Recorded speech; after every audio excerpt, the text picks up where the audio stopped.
Hello. Hey. Welcome Back to the After Hours Podcast. with Ricky and Alyssa. Woo! Whoop, whoop. That was the best one we've ever done. That was your cue to cheer, guys. Yeah. Thank you. We have a live studio audience today. We do. We don't have an applause sign. We need one. Oh, we should get one. We do like laugh track like friends. Yeah. I think we should. Laugh when needed. Okay, it'll probably just come out of us. Yeah. That is true. Today is a big episode. It is a big episode. We've been trying to get these two people on for Ever. since the start. They're terrible at scheduling. Terrible at scheduling. It's annoying. It, Love them though. mm-hmm. Terrible at staying quiet as well. Yeah. As they're still talking in the green room. Just- I know. No, we know. I hope not. That'd be weird. Anyways. Sorry, guys. I'm spitting out my gum. Okay. Anyways. Oops, that just went straight to the trash can and not the tissue in it. Anyways, we have a different setup today. We do. We're in a new spot. Nicki Yeah. Minaj. We love her. The couch isn't big enough to fit 4 people. Nope. So if we have a bigger group, we're going to my bed. So welcome to the penthouse. Yeah. Woo. Oh my god. You smack yourself? No, I smacked my phone with my ring. Oh my god. Well, it still turns on. All right. Anyways, we have one. We have one topic We for have us w- to talk to. Yeah, we about have one today topic. before we bring in the other Before we guys, bring in the other guys. the people. the peeps. Do you want to start this topic or me? You do because you were angry about Okay. it earlier. So I'm in my English class, my 9:30 English class, a.m. And the professor, first off, told us to not open our laptops. Or she'd rather us not open our laptops during class. What if you wanted to take notes? Oh, she said, we could take notes on paper. You could write it. I was like, what? I don't know, actually. Okay. It's a woman. I know that. She's white. That's all I know. Okay. Cool. And she said basically like it helps you remember things better, which is true. But I don't want to write. Yeah. Because then your hand cramps. My and hand it's cramps, Not fun. and then I need your to keep- handwriting's not the best. No, and then I need to keep going like this and cracking my knuckles. It's a mess. And then I have to go to my oral skills class after, which got canceled Slay. this whole week. That's so fun. So I'm happy about that because That's cool. I actually hate music theory and oral skills. But anyways, during the English class, if you guys can hear them talking, it's fine. Oh, it's fine. I love you both, but shh. She's a professional. We love Dal. We love Dallas Andrews. Give it up for her. Woo, woo, woo, woo, woo, woo, woo, woo, woo. Jordan, that's when you cheer. I did cheer by saying, is she getting paid? She's getting paid in our love and affection. Love. Oh. What do you mean that's not enough? Yeah. What? Bye. What? Big fat spoon. We love see you every day. Wait, you can't see it on the camera. That's sad. That was, She's doing the heart. Anyways. You're blinding me. Do you see it? Nope. Yeah. Nope. Yeah. And Anyways. How we talking to it? Okay, anyways. I realized. Guys. okay, so during the English class, the professor's like, "All right, like you just gotta buy the textbook. It's only $90." And she Only. goes, which is cheap because like if you go to like nursing or like accounting, like your textbooks are like $500, Which is insane. which is fucking stupid, bro. Why? Bless you. Thank you. Why is college so expensive? You expect us to buy textbooks, pay tuition, room and board if you're Dorming. if you're dorming, and then school supplies. And you have to feed yourself on top of that. Feed yourself because the food sucks, and then they're gonna have the nerve once we graduate to ask for donations. Crazy. Let Who us made know. that? Who made that up? Let us know. It's college is like a money scheme. Oh, it's such a money scheme. It is. It's repulsive, and I hate it. Why am I getting fined because I want an education Exactly. and I want a good job? Exactly. Why was high school free and college is not? I'm sorry. Like that makes no sense. Anyways. Yeah. So LIU, let me know, and tell me why the book is supposedly $90 and supposedly not on the internet for free. I think you have to check. That's gonna be a lot. If you send me the thing, I'll look it up for Okay, you. perfect. Cool.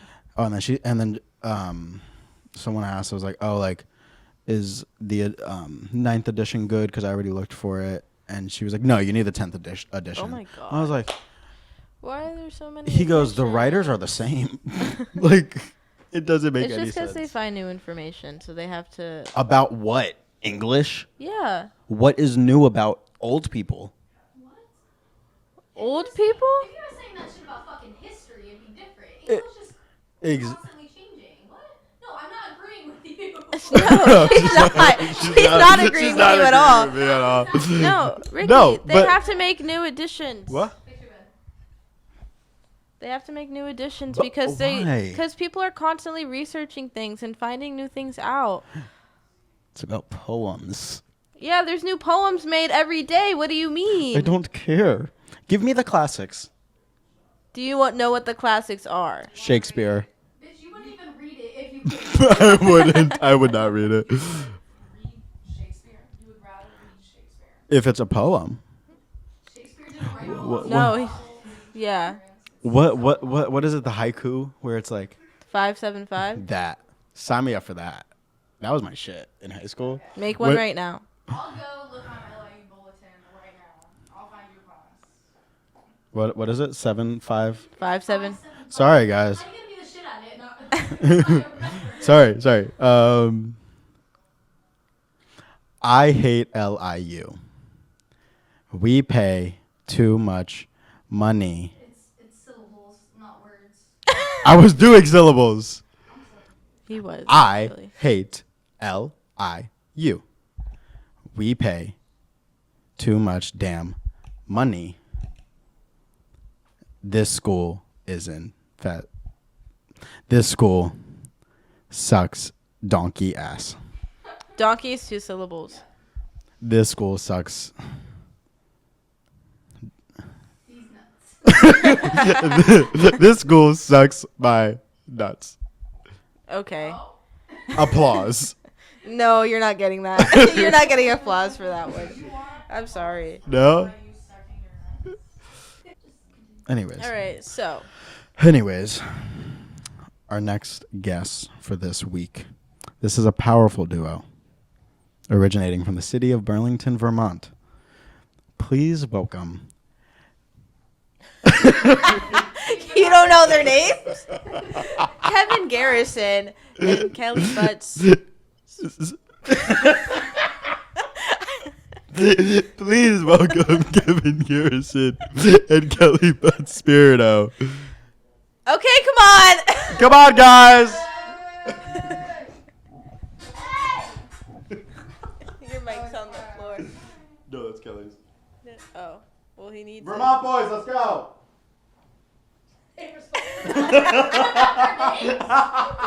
They all called their names. Now it's important to Take your time. Yeah, guys, take your time. Hello. Hi. No, they gotta say hi. Hello. What's up? You have to speak talk- in. Okay. Thank you for coming. Oh yeah. Yeah, we're happy to be here. I'm glad to be here. Talk into the mic. Oh, I gotta be really close to it. Not like your mouth on it, but Yeah, like. Why is your guys? put it down your throat. Yeah, but like- A little closer. Yeah, but you can get a little closer. All right, Okay. we're gonna start. All right. All right. So our first question is for Kelly himself. Do you really love, or do you just really like? Oh, I really love. I feel like I'm a passionate guy. You know, if I'm gonna put something out into the world, you know, it's gotta be from the heart. So Yeah. it only makes sense. And also, I was born on Valentine's Day, so That does make sense. it's just love. Really? Yeah. Ooh, birthday twin. And actually fire. and camo, Cameron Lyman. Really? Yeah. Oh shit. It's a lot of rocking on the Canon. It's the first camera I used to use. Yeah, it's a good one. It's a good one. All right. We put in hours on that thing. Back in the. All right, next question. Kevin, I have been told, and people have voted, that you are the most attractive person here at LIU. How does it feel being the most attractive person at LIU without going to LIU? That's a good question. Oh man. Well, I am honored for that. And go Sharks.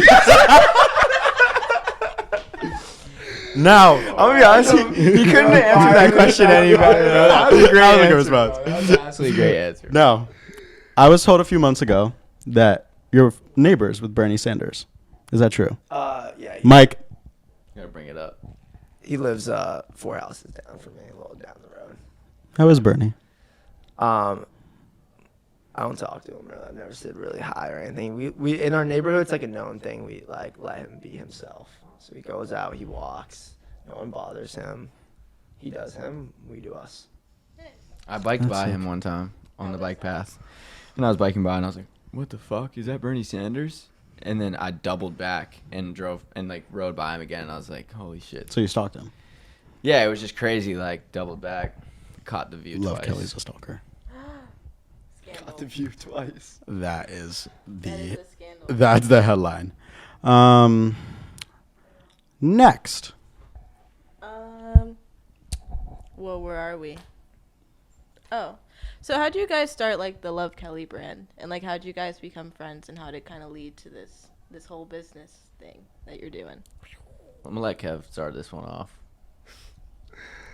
I think you should start it off since Kelly was the front runner.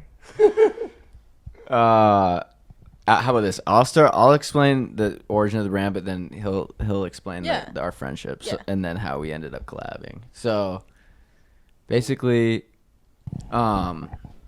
we've been friends since we were in 5th grade, and so I always like made videos because my older brother knew how to make videos, so he taught me at a young age, and we would like our whole friend group used to like always have like big group hangouts, and I would just like take photos and videos, and we would make like these like funny like friend recap videos that were really cringe to look back on, but it was like good times, and then I would edit them. And so we were always like messing around on like DSLR cameras like this one, and then over the years I was always just like working on creative projects, and then by the time I think I was like 19 or 20, I was like shooting some music videos, and we were just like best friends and stuff, so he would just come help out like whenever, like he would like just like help with videos just on some friend shit. And then eventually like I threw a concert in a house. It was like a house party, and then he was like, yo, we gotta like keep this going. It was a cool night, and then we started throwing concerts, and then he got like way more involved, and then we started working together on just like a whole bunch of stuff. So, and that was sort of the origin of the brand too, was throwing the shows. Okay. Yeah. All right. Yeah. No, Kelly said it best there. You're like flashbacks from like interviewing sports. Oh my god. Yeah. No, Kelly said it best there. We know each other since a young age, and then I went to the University of Vermont, and like I kind of fell in like love of like entrepreneurship. I played basketball there for a few years, and I left my senior year to pursue other stuff. And then I was always like looped in with stuff Kelly did because I was friends with him, so I always like was around watching him do his thing. And then yeah, after it hit the basement show, I was like, yo, this is like, I felt something special, like I really feel. And who Kelly is as a person too, you kind of just know it's like he's a one of one person, so it's like anything can really happen. And then I was like, yo, we gotta do something. And he knew I love like entrepreneurship. We both were like risk takers, so it was like we did the show. And then he just started letting me get more involved until now it's where it's at now, and we do like basically everything together, so it's pretty cool. Very cute. Very That's nice. so cute. That was really cute. So what's the biggest fight you guys had? High school, man. Yeah. Oh, I think it was like in high school, man. So we were like friends from 5th grade until like high school, and then Kelly and I were like Clash of the Titans, I think our freshman year. I think it was like we cared about popularity so much that there wasn't enough of them. All of us in the room or something. We like clashed heads, and then I just remember him like, I'm in a car one day driving, and I get him on speakerphone, and he just says, he just like told me like, I don't think I can be friends with you anymore. And I was like, okay, well, we needed to give more context to the situation. No, we were always beefing slightly. Like, you ever had just like friendship tension when you're younger about like where you're like, I feel like, so all right, here's the real backstory is that I was like a really short kid. I was like 5'1" maybe, and he was like always like hot and athletic. bro, yo, guys, we gotta stop. And like he was just like hot, you know what I mean? And then he was like big too, muscular and stuff. And I was like skinny and like didn't hit puberty. I literally didn't hit puberty till I was probably like a freshman or sophomore in high school. And so I looked like a literal like child, like, you know, like no body hair, nothing, you know. I was really, It's a normal time to hit. and Sorry, I was just looking at Jordan's face. and You're like, no, it was late.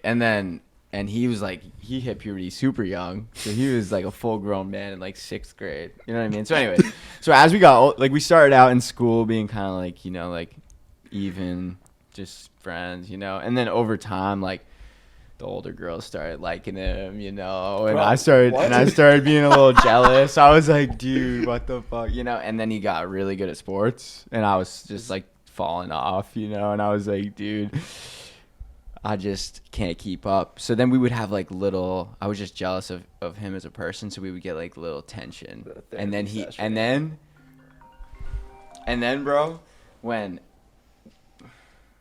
we were in high school, he like took my girl and like This was not and a he true snatched story. my This is- girl, this is and not- then no. I was like, okay. And also keep in mind, he's a freshman, right? He's playing varsity sports, and our football, like everyone cared about football a lot, so everyone would go to the games, and he was mad good. Sorry. So I would be hanging out in the stands watching everyone chant his name, and he'd be scoring touchdowns, you know. And all I had, the only thing that I was like very, like, I was What? friends. High School Musical. Listen, I was friends with all the freshmen, and he was like friends with all the seniors because he played varsity sports, and I was playing like JV soccer, and he's like varsity football like captain. No, I type was not. This is getting so over exaggerated. He was Troy Bolton as a freshman, and then anyway, so he's got all these senior girls inviting him to parties and stuff, and I'm like, yo, all right, at least I run the freshman class, you know. He comes down That's such a for no flex. reason, comes down and snatches my girl out of the freshman class when he had all the I gotta- seniors. So then I called him and I was like, bro, I'm done. That was not. That's crazy. Right, so Kelly exaggerated so much of that story. Kelly like was the king of like everyone liked him, and he always threw parties. Everyone pulled up. Well, you didn't always throw parties, but you threw some parties, a couple Yeah, that's parties. true. That's true. And They were anyway, lit. I They did were not always know. lit. I will say that. Yeah. Anyway, I just the story was exaggerated on many ends. I just want to put that out there. Okay, but did you steal his girl? No, That's the real question. It Come wasn't. on, It bro, wasn't stop the it. girl. It wasn't like I didn't like steal his girl. No one was with the girl. He said he was just talking to her, and it happened to be that we Bro coded, dude. we both were talking to the same girl at the same time, and then neither of us ended up with the girl. So Yeah, that's true. That's true. Drama. Yeah. you guys didn't have. So, drama in we your house? finished it. So then we fell out until we were Oh shit. older, and then Forgot. Oh yeah, we fell out till we were older, and then he hit me up, and he was like, "Yo, what's good, bro?" So you ended the friendship and then you came back. Yeah. yeah. He hit me up in college and cute. recorded me at my university. He did a video on like me playing basketball, and my coach fried me. Yeah, I posted it. My coach fried me for it. because he was playing D1 basketball, and I was starting to get into videos, and I was like, yo, can I make a... I was like doing these interviews. It was like a class project. I was doing interviews because I was still in high school for a year after he was in college, because I did 5 years of high school, and so I was like doing this like senior independent study or something where I was making this documentary, and so I was like interviewing different people doing different cool stuff, and I was like, yo, can I like film you playing basketball and interview you about it? And then I remember us hanging out we literally hadn't hung out in like 5 years, and he was like, it was just a great time, and he was like, man, I forgot this is why we used to be such good friends. It was just like a great vibe, and then we just started chilling again. Yeah. But we actually became cool again during high school. Like we had beef for like 1 year, we didn't talk, and there was like one moment we were at winter ball together, bro. We were both like dancing with older girls, you know. And like I looked over and I was like, dude, let's just be friends again, or let's just be cool again. And he was like, boom. Yeah, it was. No, it was. I that's just actually remember what looking happened. over. I swear we're that's like, actually what happened. I think I was like, I had a girlfriend at the time, and I was like dancing with my girlfriend. And he was dancing with my girlfriend's like good friend. He just looks over. He's like, bro, you want to just be bros again? I swear that's actually what And happened. then we went to like some party afterwards or something. Maybe that was a different day. But No, it is. It went to Yeah. Al's, bro. yeah, it was the weirdest shit. It was It was so weird. Anyway, Well, we're glad you guys are friends again. But you know what's actually a cool life lesson about this whole thing? There's more. Is that is that like we actually, I feel like most of the time in life, like when you fall out with somebody, it's never quite the same. Like I've definitely had a few fallouts throughout my life, and then we become friends again, but it's like there's always that kind of like awkwardness there. But I feel like with me and him, we're actually way better friends than we ever were as kids. yeah. Like we were cool and close as kids, but we were never like really on some like locked in best friendship, and now we are. So it's like dope. Yeah, that is true. And the more wholesome thing about this whole story, that was just like kind of like funny, dumb high school stuff. But like we both, I feel like, were kind of like had battles with our ego when we were younger, and then we both like in early college age went through like pretty life-changing experiences of like he had like we both went through like life-changing experiences in early college. Like I had gotten sober off drugs and was really humbled by that experience of like having to give up the party lifestyle and having to give up like a lot of my identity in that way. And then he like quit sports, which was like a huge part of his life. So it was like we I like both to kind say of, stepped away.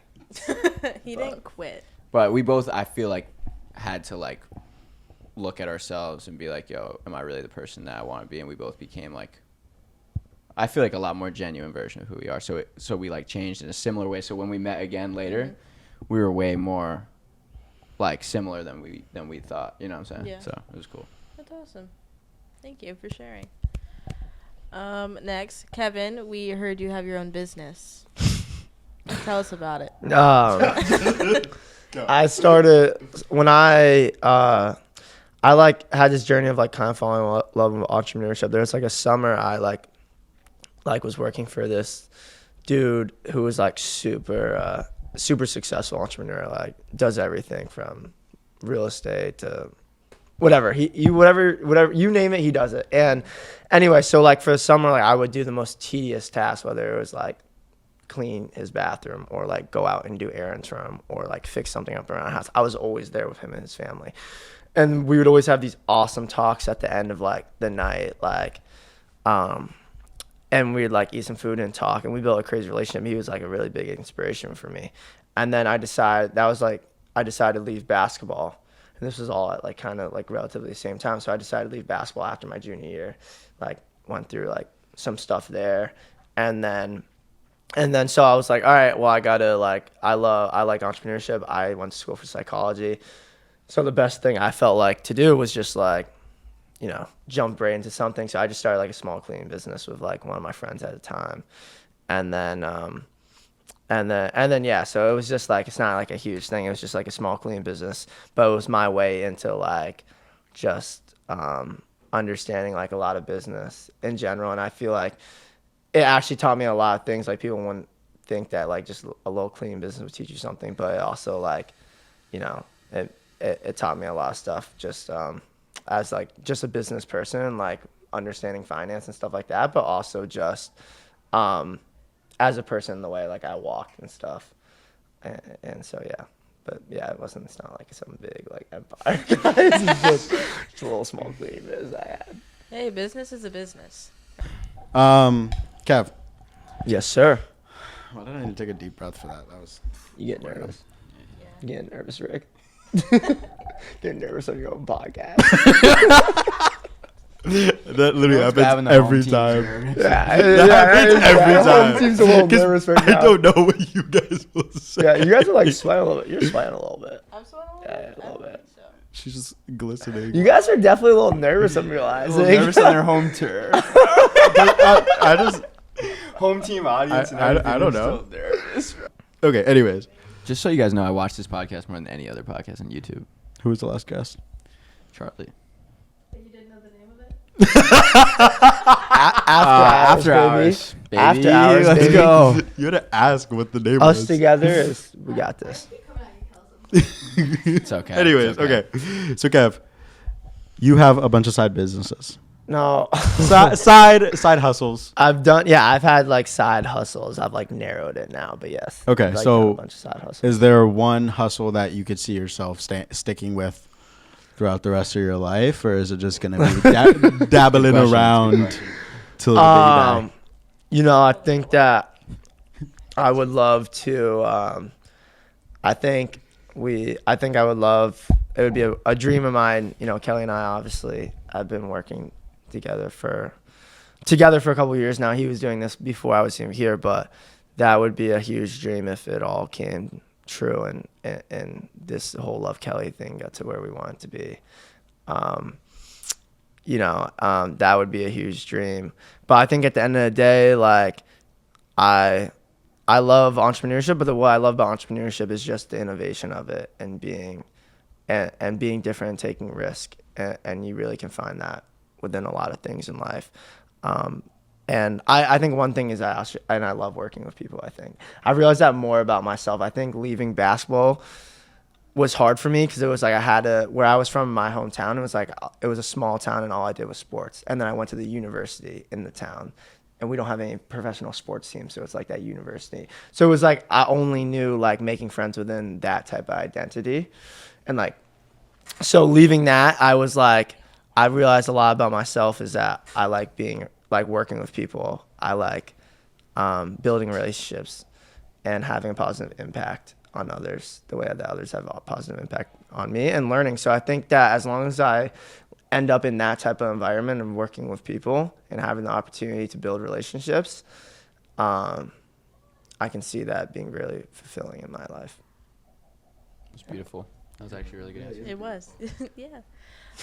Kelly, is there a specific reason why it's Love Kelly? Besides you being born on Valentine's Day.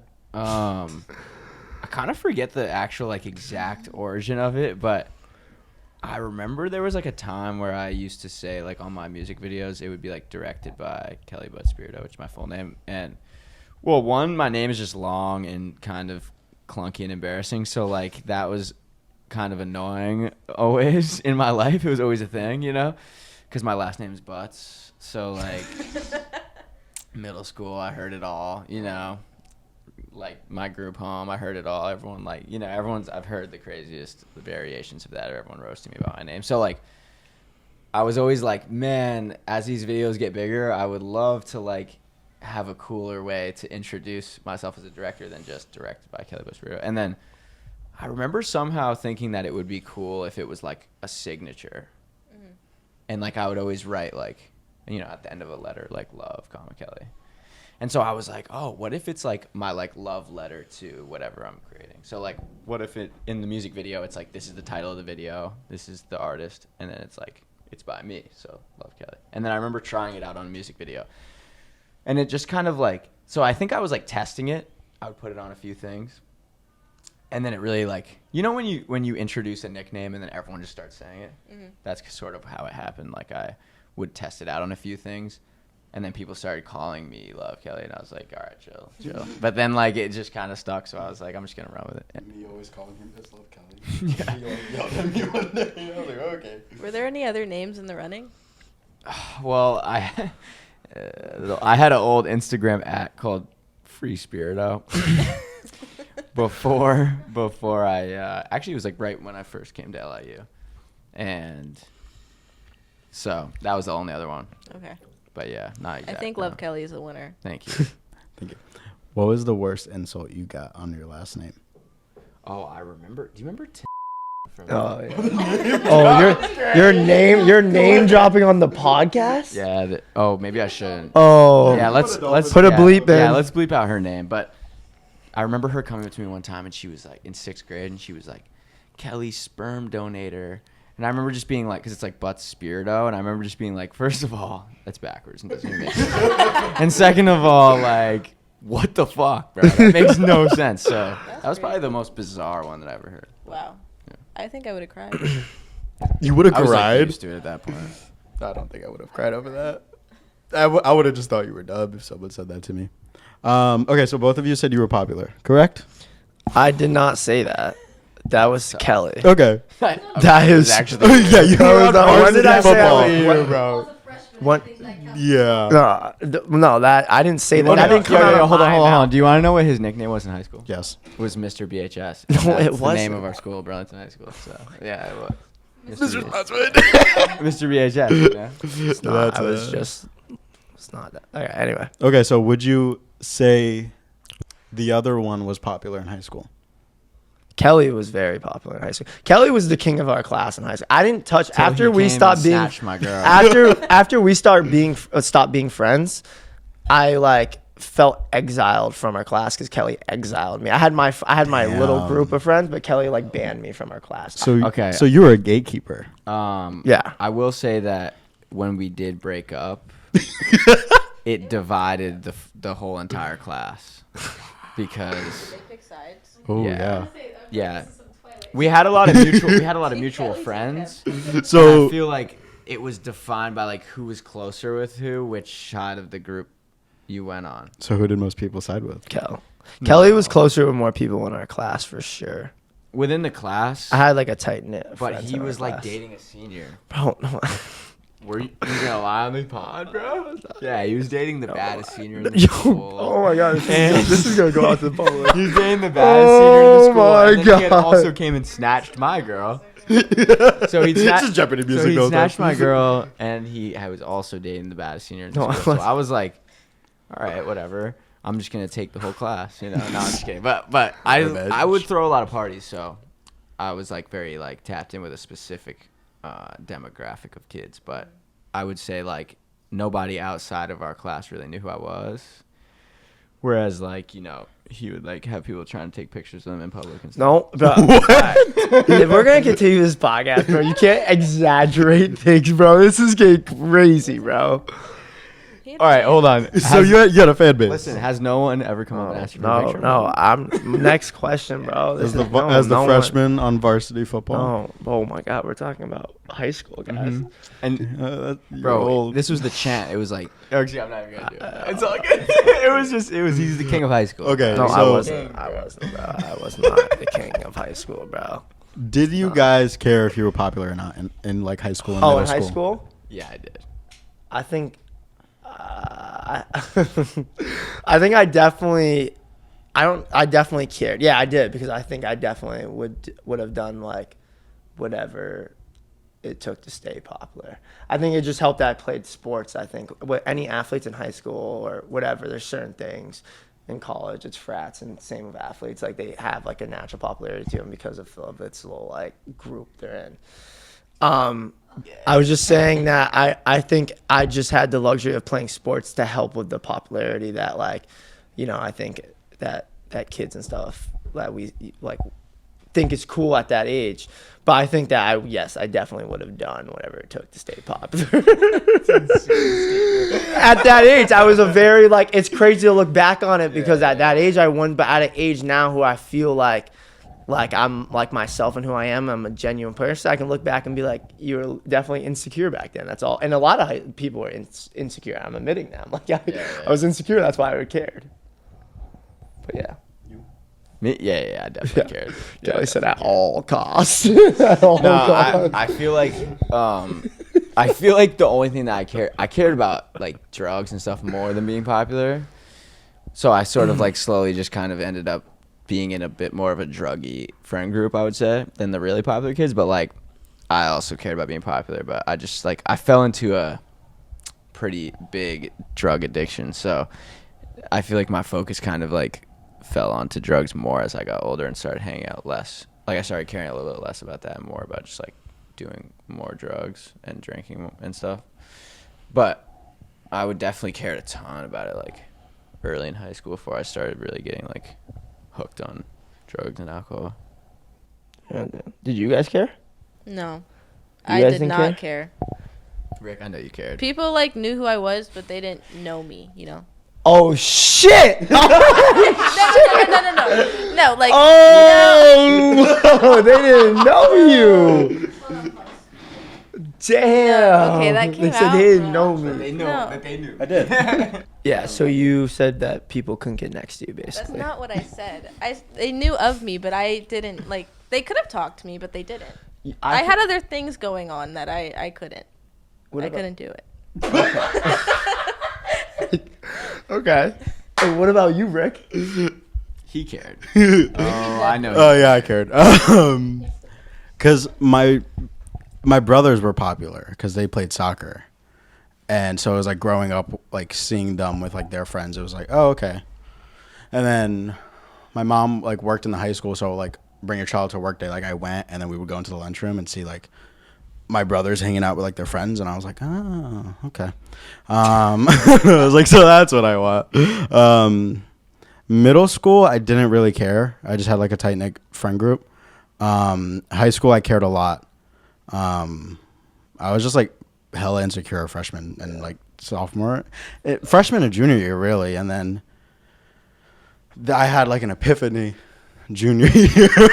Liz has been saying that word recently, so now I'm just saying it. I had epiphany junior year at lunch, and I looked at all my friends and said, guys, and they were like, what? I was like, we're all popular as fuck. Oh my God. They were like, No way. they were like, fuck you mean? Like what? And I was like, think about it. We know everyone. They know us. We could fit into any friend group. We could fit into like the actual popular friend group, and we can fit into the nerds. That to me, that's my definition of popular. So you were like the Zach B of high school. I wouldn't say.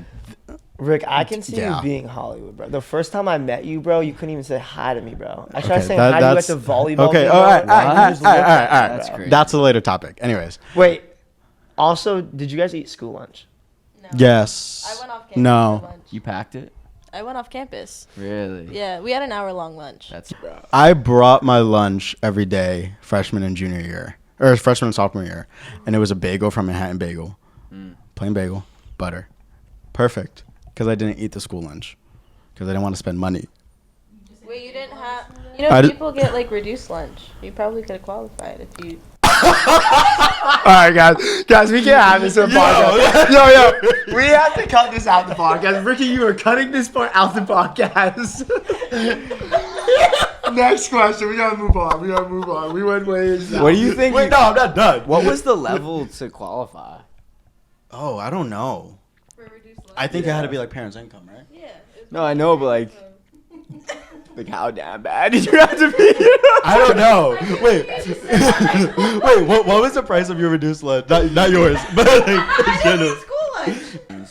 Remember the Doritos out. in the vending machine at BHS?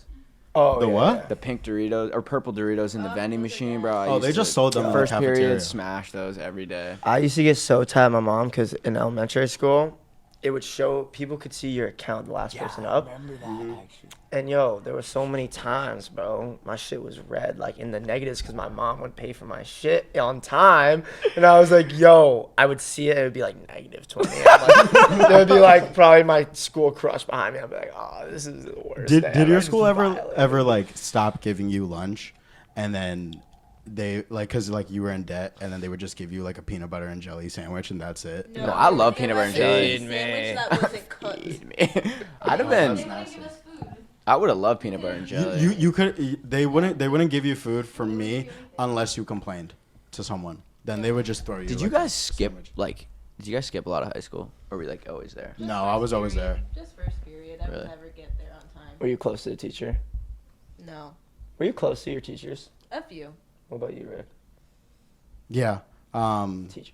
Like, No, I can see it, right? because my town is like a lot of it is like parents work are like the teachers. Really? Yeah. That's stressful. And so it's like So you stressful. grew up with their kids and they're in the same grade as you, so it's like you know them and you've known them for like 15, 20, they're not fit 20, like 15ish years. And then like you have like the random teachers that like aren't parents there. There was, why did I say was like that? There was one teacher, she was my yearbook advisor. She was basically like my second mom. Like I went to her for everything. She knew like everything that was going on in my life. Like I still call her like all the time, and she's like, "Hey, Ricky," and I'm like, "Hey, you want to go out to dinner next month?" She's like, "Sure." I'm like, "Bet," and then she picks me up, That's awesome. and then we just gossip. I tell her who's pregnant, who broke up. She's like, "Oh shit." I'm like, "Yeah." I love You her. little snitch.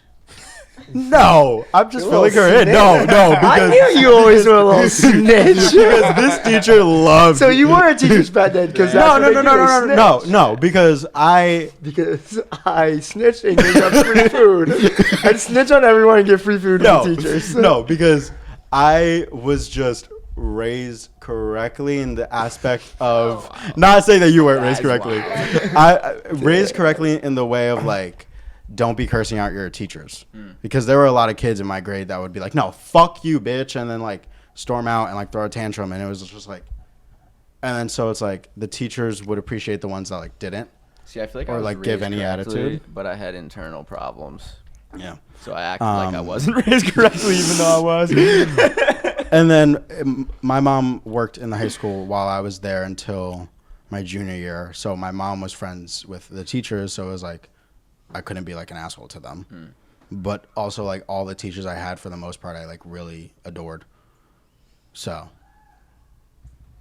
yeah. Did y'all have like any crushes on any of your teachers? No. Little teacher crush. You didn't have one teacher crush. No. Oh, I didn't have him though. But was you in had my a teacher crush. Yeah. I forgot his name. So it wasn't deep like that. No. I was like, that was cute. I did. Did you have one? Did you have one? My whole grade had one on a math teacher. Sixth grade, Miss Hanson. She was beautiful. okay. And then she just really overdid it with the spray tan. That was the only downside. But I like a good spray tan sometimes. no, it was like orange, and I was like, "You're beautiful if you just We're in orange. if you were an orange." What? You're just shaking your head. Wait, Kel, did you? I had a little crush on. Okay. So here's the thing that's kind of hard when I reflect on high school. Is I went to 4, so I feel like I had a very different experience at each one. So like our high school, I didn't go to school that much my sophomore year. So mostly I really only can reflect on our freshman year. My sophomore year was kind of a blur for me because I wasn't in school that much. But my junior year, I went away to this boarding school, and I did have a crush on this one teacher. I forget her name. But it was a boarding school, so a lot of like young teachers straight out of college would work there and live there. And she was straight out of or maybe a few years out of college, and she taught my English class. She was a vibe, but I forget her name. I'd love to double back someday. If I could ever. Maybe I'll like find the index somehow. Slide in the DM. Oh, look who it is. Right on time. All right. All right, next question. Anissa Lopez in the building. Kels, why did you get into like filming music videos? Like, what made you start? I was always like into filming videos in general, like ski edits and videos that were like mini documentaries. And then we had this one friend, Ricky Worthen, shout out real Ricky. And he was like making music, and me and him had played baseball together as kids, and he was like, "Yo, Cal," like it was actually after I made that video with Kevin.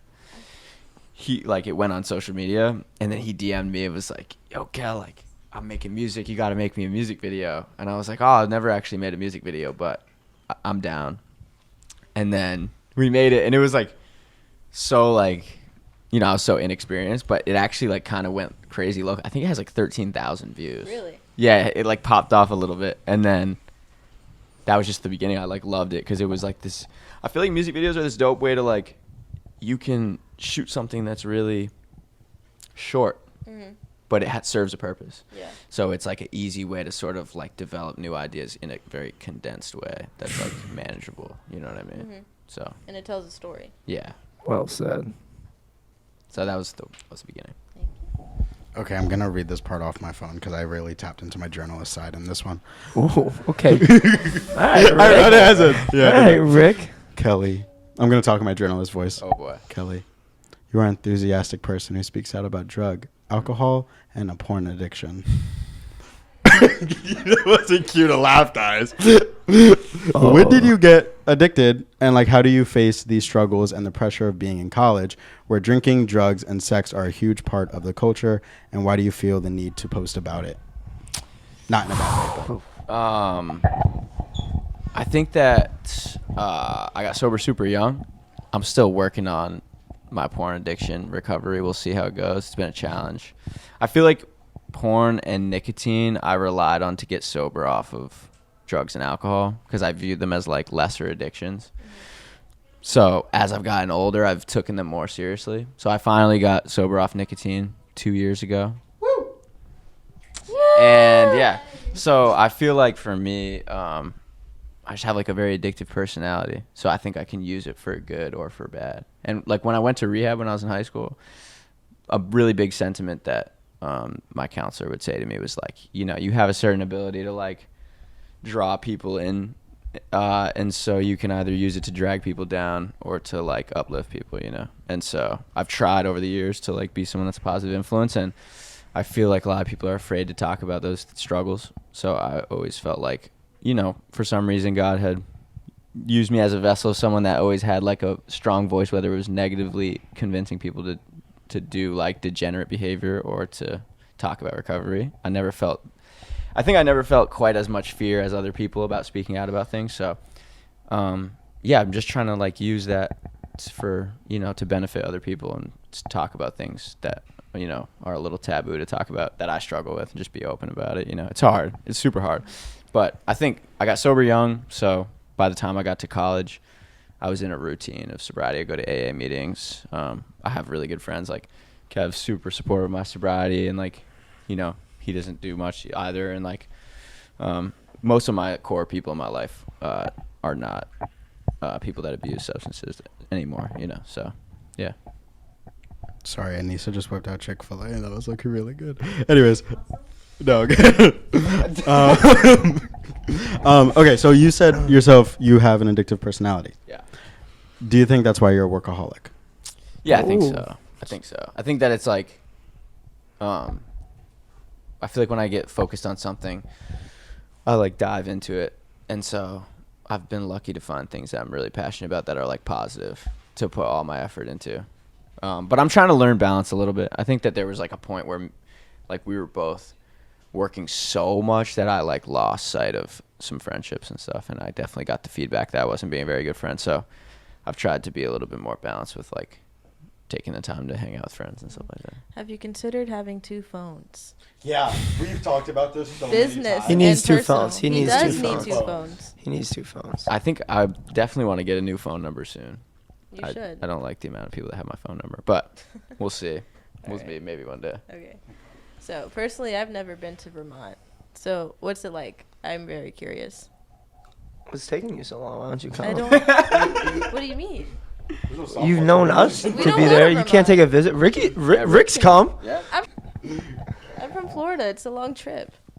I know, but you can always visit and chill with the Okay. gang. I'll come. Yeah, I'll come. I It's plan actually on crazy it. you haven't came yet. If I we know. That's so fake of me. when we do our next festival, you got to come. I will. Bet. I will. But what was it like? What was it like growing up in Vermont? Give it the rundown. It's Vermont is like very beautiful in ways if you like nature and like that. I think it's great. And then you have Burlington, which is just like the small like city and like the downtown area near the waterfront. It's like a nice place. It's like it's not for everyone, but if you value like again the nature and like not being a condensed city like New York or something. I wouldn't even call Burlington a city. I think it's more like a town. People are going to probably violate me who are from cities to call Burlington a city. So it's a town. But, yeah, I think it's great. I've had some of the best memories of my life there growing up. So Yeah. Yeah, it's awesome. Okay, I'll have to visit. You got to come. Yeah, I gotta. I mean, You got to You're right. come. It was very beautiful when I went. I will admit that. thank you, Ricky. The Thanks, the man. little Thanks, river thing. What? You're just fucking thank you for that. Yeah. Appreciate it. Yeah. Because you created Burlington. The what is it? The river pool thing, and only reason I remember the town because I posted an Instagram story of it, Bolton, or whatever. Me, you, Nikki, and Will went. Bolton, That was a great. Oh, I didn't go that pothole. day. Y'all didn't invite me? I forget what you were doing that day. It was the day after the show. Day before, I think. No, it was the day after. Really? I think you were dropping someone off. Yeah. Or you were like work. I don't know. It was you raining. woke It up was at like raining, 7. though. Shit was messy that day. No, it wasn't raining. It just rained the night before. Really? Yeah, that's why it was like flooding so much. Oh, it rained the night of the show, didn't it? I think so. I have no idea. We've had some good times at I don't know. Bolton potholes. Okay. We get to thank Jordan for this question. Oh, wow. If y'all were stuck on a cross-country road trip together, alone, and a CD is stuck in the radio, what would that song or album be and why? Well, Kelly, you go first. One song that we have to play on repeat. One song or it could be an album. I suggest album because Okay, so I Different think vibe. if it's cross country road trip, this album For Emma Forever Ago by Bon Iver is my go-to. I used to listen to it, still do sometimes when I'm like doing homework or late night. That's probably like the album that I can listen to top to bottom the easiest. But an album that I feel like would be like a go-to more in the genre of like just great vibes. One of my favorite albums, probably Life of Pablo. We were just listening to Yo, this. I was. My I bad. have to choose a different one. hot take. Very I hot didn't take. choose the same one. Yeah. I think Drake album. I would have said the Life Pablo, but then I'm gonna say Drake album views. Bro. I think that was also just Great Those time. were also. I think that those both came out the same year, They did. and it was just a great time. I don't Yeah. know. Yeah, it was just Summer 16. Yeah, so that's probably why. Yeah. Yeah. That's What about you guys? Yeah. What Do you about want- you do- guys? do you have You one? first. I don't know. I think I would make my own CD. Mm. I would burn my own CD. You would, but that's not. No, you gotta pick. Don't run from your own question. Damn, the away team is really winning this. She's Yeah, really they're nervous. deep down Yeah, inside. they're nervous. Deep, You deep guys down are inside, nervous. she wants "State of Emergency" by Ricky Rod, right? Oh yeah, Oh, of facts. course. That's the one. That's yeah, it? All right. that's Yeah. a good one. I'm on it. So. Do you have an ad lib?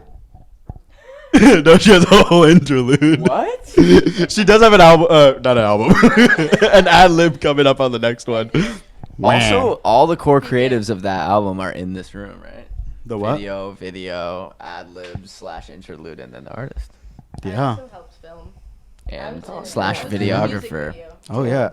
My Yeah, band- we got you. Oh, you filmed? I was in it. Yeah, she was a dead body I dragged across my floor. That's a detective, right? Yeah. Are you serious? Yeah. Damn. Proves- Wow, I haven't even seen this. I don't even know what this is. Rick's music video? Oh, I have one. Oh, Rick's Beer- music Yeah, video. yeah, Yeah, yeah. Wait, I I saw have that. an album. Post Malone, Beer Bongs, and Bentleys. That's a good album. I have two. Yeah, I have two. Okay. So, okay. It's just either or. I'll be fine with whichever.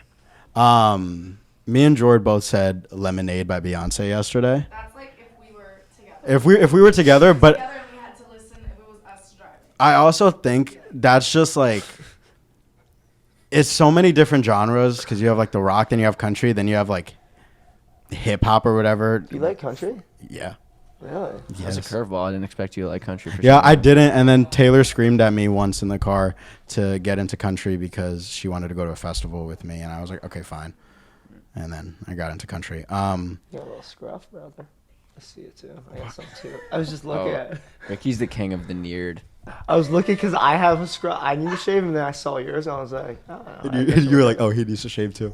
And then my second one, there's no coincidence, but sorry, I was thinking about another album. Stick Season. I just wow. because there Talk about Vermont. Yeah. there's no coincidence. I just Want to know what Vermont's like? Just listen to just listen to Exactly. that album Okay. because Low key.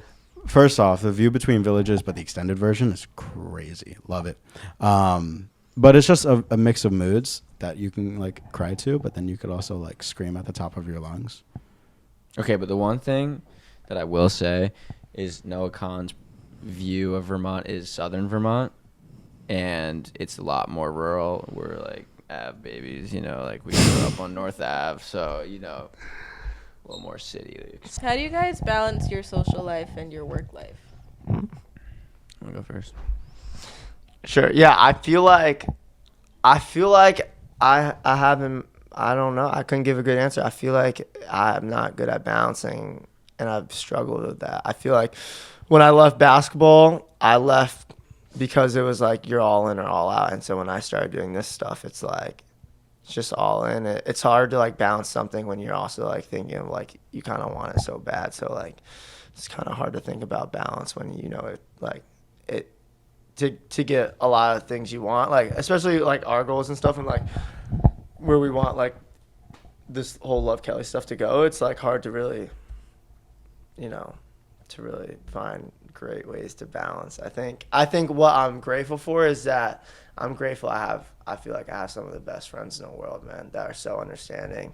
I think Kelly would say, even like with you, like even you guys and like a lot of the friends, I think that I'm so grateful that people know that sometimes like I may not answer a text or like we might be busy, but like that we always find ways to make time for each other in ways, and they know like everyone's ways of showing love is different, and I feel like my friends get how I show love, and I do show up when they need me most, I think.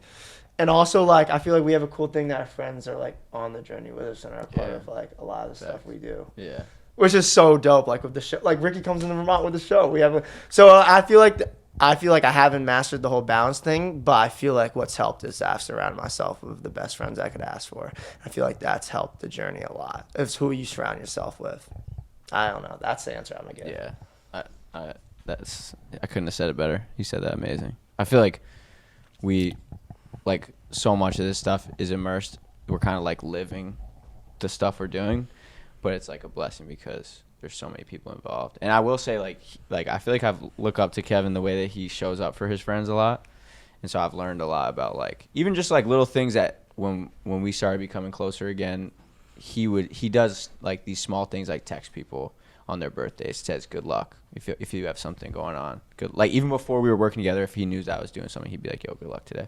And so I've tried to be more like that because I noticed that it meant a lot to me, you know what I'm saying? So I feel like luckily the friends I get to work with, just like, you know, like Kevin, like just be around, it's like I learn from them. And then also like a lot of our friends are involved. Yeah. And we have just like awesome friends that are understanding. So yeah. Thanks, man. That meant a lot. Yeah. What about you guys? School, I know this podcast is taking up mad time. Yeah, especially with softball right now. Yeah. Yeah, because we're in preseason. Just had 3 practices today. So, you guys are wild. Yeah. You guys So are how do wild you guys for that. do it? I mean, I think I just make sure I can carve out the time, especially I need my alone time pretty much every day for at least an hour. Mm-hmm. So I'll make sure I communicate. I think that's the biggest thing that comes with it is communicating with the people around you and even your family. Like, hey, I'm really tired right now. I love you, but I can't talk right now. Like, I need to do this. I think it's just communication. That's the biggest thing about it. Yeah, that's actually that's facts. What about you, Rick? I don't really balance. I just like throw myself into it. I try to. I think me and Liz are the opposite in the way of planning, where Liz is way more go with the flow, and like me, like the week before winter break, I was like, cool, over winter break, I'm going to schedule the rest of the gas for the whole semester. And she was like, Ricky, you don't need to do that. And I was like, you're right. But it's like, I don't really balance well enough. I keep trying to, where it's like, okay, like today is more focused on music, or tomorrow's more focused on editing the podcast, and the next day the vlog and school, whatever. But like Liz said, just kind of carve out time and communicate, like, and like going off of what like Liz said, when she was like, there have been times where I'm like, I'm bored, you want to come over? And she's like, no. And I'm like, what? And she's like, I just really want to be alone and watch TV. I said, cool. And then I just walk up to Dallas's room and just annoy the shit out of her. Yeah. So like, it's just, you try your hardest to balance. It's hard, especially when you're in school and you have other responsibilities, and just communicate. So Yeah. Oh, that's facts. Great So, answer. Both. going back to what you were talking about earlier, what were both of your, you guys, I don't know the proper grammar for that, first impression of each other and me and Liz? Kelly, you go first. Well, actually, I feel like when I first came into school, I think, was it you or Casey that toured me around? Me. So I was like, We shared you. I We did share. We did share. I No, was, I thought it was Luke and I. Yeah, Luke and I. it was. I was like, I was homeschooled till 5th grade. And so, like, I came into public school for the very first time, like, in 5th grade. So everyone was kind of, like, already had their friend groups and stuff, and I was sort of, like, the new kid. But I, like, during 4th grade, I, like, came and toured the school to see if I wanted to come. And and Kevin and this other kid, Luke, were, like, my tour guides. Because one thing about him is, like, even though he was always, like, an athlete and stuff like that, he was also, like, always kind of, like, a community person. Like, always, like, not, like, really, like, you know, always, like, helping out with stuff, like, whatever, student involvement. So, yeah, he was touring me around. And then I feel like we were just, like, friends off the bat. So I always thought he was really cool and just, like, someone I wanted to be friends with. And then very, you know, just good at sports. And I thought that was cool because I liked sports too, you know. So, and we're, yeah, just kind-hearted, cool dude. And then Rick, my first impression, you know what struck me about you? I feel like you were very honest. And that's one of my favorite things about you, is I feel like you just put it out there. And it allows people to be, like, there's a reason why everyone is friends with you. Like, I feel like at LIU, everyone can find a friend in you because, like, whether you're an athlete, whether you're a Rock Nation kid, whether you're, like, none of the above, I feel like you're an easy person to be yourself around because you're not judgmental, so you can just be yourself. And so I feel like I felt close to you fast. I was like, not judgmental. Well, from my perspective, you're not a very judgmental person. And then Liz, I feel like you're just one of the kindest people ever. So I feel like when I first met you, I was like, there's no way she's always like this. And then you just are always like that. And so I was like, she's just awesome. I feel like I've never seen you do anything that's not kind. Even when you're stuck in the middle of other people's beef, you somehow handle it well and respectfully. That's so true. So yeah, I'd say all three of you guys, I had really good first impressions though. So, yeah. Yeah. I think that, yeah, I feel like you've just always been really nice. So it's always been really, like, easy to, like, be friends with you because it makes me so, like, comfortable to be myself because you're just a sweetheart. And then Rick, the first impression I got is this dude didn't even say hi to me at a sports game. And then he just walks out with, like, this, like, fucking attitude or something. I'm like, oh, he's gonna be a tough one to crack. Okay. Like, this dude's gonna be a tough one to crack. No, because I don't even think I knew you were coming to the game. You didn't even know. This is the first time we met, bro. I just said, yo. Yeah, no, because I said, hey, obviously you didn't know he was going to the game. You never met him, bro. No, because I was like, Kels texted me. He was like, oh, are you at the volleyball game? And I was like, yeah, come through. Shows up with you, and I was like, who the fuck is this dude? Literally everywhere we go, bro. Yeah, but I'm an anxious person. I'm not gonna introduce myself first. I'm scared. Safe to say you're a little starstruck. I wouldn't say starstruck. No, I would just say anxious. And then, What made you anxious? it's a new person. Anyways, but then you introduced us. Then I said hi. And then Kev was just on his phone the whole time. And me and Kev were like, woo, Anissa! And then, Jordan, I think you went in for like 2 minutes. Oh, no. And we were like, yeah! Throwing shade. It's not shade. And then Kev would just randomly just like say something. And then Kels would laugh. And then I was like, I don't know what they're talking about. Yeah, Rick didn't give me any. I'm just going to focus on the game. Any conversations. And attention. then I just felt really awkward. So I was like, all right, I'm leaving. Bye.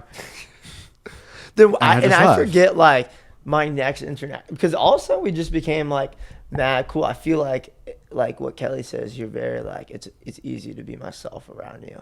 Yeah. And then we also just, like, now we're just, like, good friends. Like, you be calling, like, I'll pick up sometimes bad texting, but then we, like, FaceTime is, like, mad easy. So we do that here and there, and we stay in the loop. I don't remember the second time I met you. I don't. I think that that's how good friendships are sometimes. But that's what I mean. I feel like with Rick, like, I feel like I met you and then we were great friends, and I don't remember how it happened, but you're just like easy to become friends with. You know I what I'm saying? basically told you my whole life story in the calf in front of Priscilla and Reese. Yeah, I remember that. I feel like we've just been homies ever since. It's like, And Yeah. I was like, oh, I like this dude. That's good. Yeah. And then Kel, I feel like there was two. I feel like the first time I was friends with Kel was more so because he was like, I remember him coming in to 5th grade and we were on the same team for football, and I like threw, either he threw passes to me, I threw. Anyway, we won the game. It was like 5th grade recess, and I'm like, we go inside. I'm like, yo, sit next to me at lunch today. And so it was solely based. And then in middle school, like Kelly had this Justin Bieber hair, and I had to replicate it, bro, because every girl was Can you obsessed send me with a picture him. so I can just like put it like There's a picture of all of us with the Justin. Actually, we have we them all had like it. head to head next to each other. yeah, like, we all so- had it. We all had And it. so I feel like I valued our combination a lot because it was like cool to be popular together. It was like if I'm next to Kel, I'm popular, and like he was a cool kid. But I feel like my second was like that next break of like getting to know him and him getting to know me as different people. And I think the thing that's special about Kel is he's another person that you can just be yourself around. And I think he really taught me that I think this is when I really stopped being insecure. Is like he taught me it. Like he's so vocal about feelings and stuff. I remember always like when I first would get to know him again, he'd talk about some vulnerable shit. I'd be like, dude, whoa. And then it almost was like, nah, he's like right. Like he would. That's the only way I think. I think he told me a lot. He showed me how to be a better person and a better man. And I think that's what I really value about him is he helped me get to who I am today and like open that door for me. He's like, yo, you have like so much potential. It's okay to like call yourself out. It's okay to like say you're insecure about shit, and we all can get better. And I think that's why I valued him, because I think that's actually really hard. And I think it's hard for especially anyone, guys and girls, to say that about themselves and like to call themselves out and to say they're insecure and shit like that. And I think Kelly's openness to talk makes everyone better. So I think that's why I really value Kelly in the second part, and why we're good friends and why I started to be friends with him is because it was like that's the type of person you want to be around, is your friends that make you better. Like I feel like all my friends, I can say a lot of good stuff about them because they all like make me better. I think Kelly really opened that door for me at like a tough point in my life of like making me better. So I'd say that's why. Thank The you, second bro. version of Kel. That's why I was friends with him. One of the Appreciate things it. Kevin talked about was the fact that like you're very open. It's a blessing and a curse. Because we will be having Every time I walk in the room. every time Liz walks in the room, it's not what you expect the conversation to be. Me and Kels will be having such a deep conversation, mental health, just like everything, how we really care for each other. And then he's like, yo, look at this girl. She's hot as fuck. And I'm like, Kels, I was just talking about like my mental health and you're just on Instagram. Listen. I don't. Listen, Sometimes. yo, you When? gotta. It's definitely happened. Wait, what? That I do the same thing. I don't think so. You gotta get you a man who can do both. You know what I'm saying? Who can? Also, Rick, I feel like it was like the low-key light skin feeling. Where when I dapped Rick up, I was like, zing, like It was just. light skin. Sorry, you guys Oh wouldn't my get it. God. You guys wouldn't get it. All right. So it's You're gonna edit this and be like, "There's only 2 minutes. I can use it." Okay. Kevin, if you could go back in time, would you still be an athlete in college? And would you go to the same university that you went to? Wow. Whoa. Dun dun dun. I'm curious to hear your answer. Wait, can you repeat the question? If you could go back to college, would you go to the same school, and would you still be an athlete? Like, would you still want to play basketball? Yeah. I think that my story is my story, and I just think that it was written that way, and I think that sports was so important to me that it was like a situation of like if I really wanted to wait, I gotta think about this. This is gonna be, I wouldn't rewrite my story. I think, like I said, I think that sports was like so meaningful to me and put me in this situation when I went to leave it. And it really challenged me if I'm really want to take the next step in my life of being just a different person and stuff. And I think I needed that. I needed to feel attached to something to really like to see if I was really had the mental strength to be someone new and stuff. So I think that I'm grateful for it. I've learned so much in sports. I've also made the best friends. My college teammates, I'm great friends with a lot of them, and one of my best friends today is my college teammate. And so I wouldn't want it any other way. I think that the adversity I experienced in sports has a huge part of who I am today, even if it's not in my life. Yeah. What about Kels? Kels is a double sport athlete. I did hear about that. Yeah, I like loved I'm glad that I played college sports for a brief time. It was a really good experience. I think that if I could go back, see, it's tough for me because I think it's good that I stopped playing college sports. I think if I had like played the whole way through, I wouldn't have gotten the chance to do the other stuff that I'm doing. But so in a way, I'm grateful for it. But I think that like I would encourage other kids who maybe don't have a lot of D1 offers, and maybe I only had one D1 offer, and I had like, and I like took it because I wanted to make it work. But I think that like if I was just talking purely sports, I wish that I had played D3 like fully. Like I eventually ended up at a D3, but I wish that I had just like went to a D3 that was like a better fit, so I could have just got a lot of playing time and had fun. But you know, I'm a very competitive person, so it was hard for me to not go to the best school that I possibly could, sports wise. But yeah, it was a great experience. I'm glad that it went the way it did, you know. But yeah. Okay, Kelly, you helped two artists, Kenya Vaughn and North Ave Jax, to get signed. How was it seeing their launch of their career and to where they are right now? It was amazing. I feel like those two experiences were like one of the more surreal things that I've gotten to be a part of, because they made me believe that that like anything is possible in a way, you know, because I think that like it's like, you know, we'll see what happens with their careers. I think they're both super talented and could become huge artists, both of them. But I think like you know, like you kind of sometimes I feel like count yourself out of certain things just because it's rare. And so I feel like for me it was like I just thought like the thought of an artist going from zero to a record deal, making money off music and being like, you know, in the same roster as these like huge artists always felt like kind of far out of reach. So seeing it materialize in front of my eyes, like we were working with an artist today. We just shot a video with him who's worked with some of the biggest artists in the world. He's a producer and he's transitioning into a solo artist. And we were just talking about how he's so humble because he's witnessed a lot of success stories. So he treats everyone like they could make it. And I feel like most of the people that we've interacted with who have been the closest to a lot of success are actually some of the more humble people because they've seen it right in front of their eyes, so they really believe that it's possible with anyone.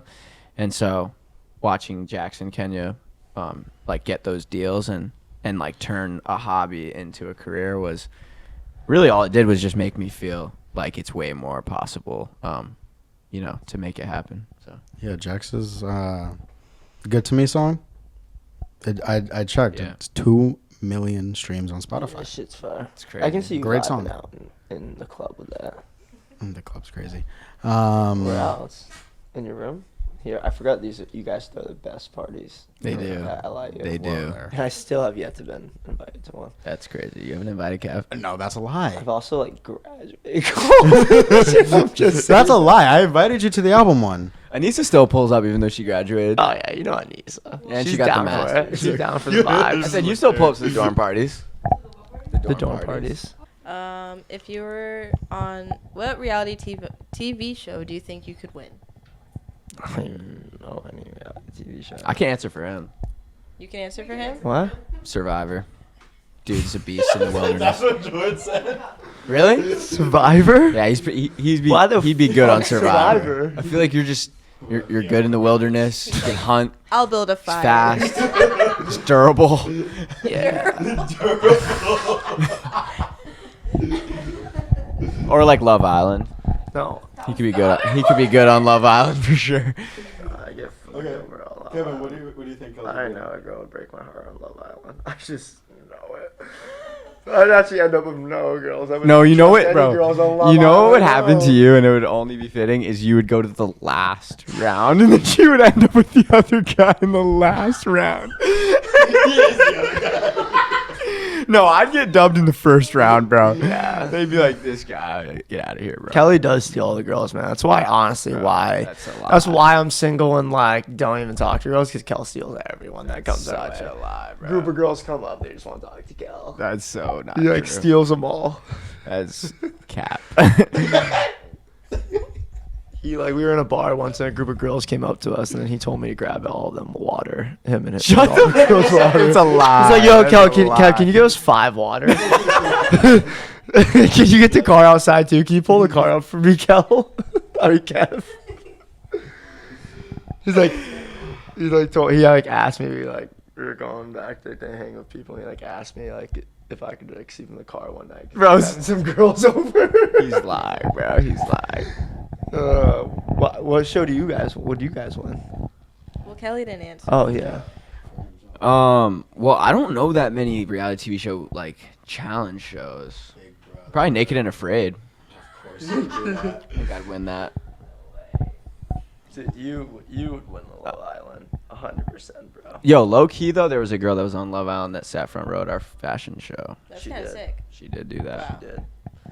It's kind of dope. And she has one of the sweatshirts. That's true. I think I could win Big Brother. Yep. Are they not listening? What is, like, I think I could definitely win Big Brother. what You is should just like, come. It's like Send a message you on literally your just soul. live in a house and you have to make like relationships with people and like you have to win challenges to be like head of household and then you get to vote people off.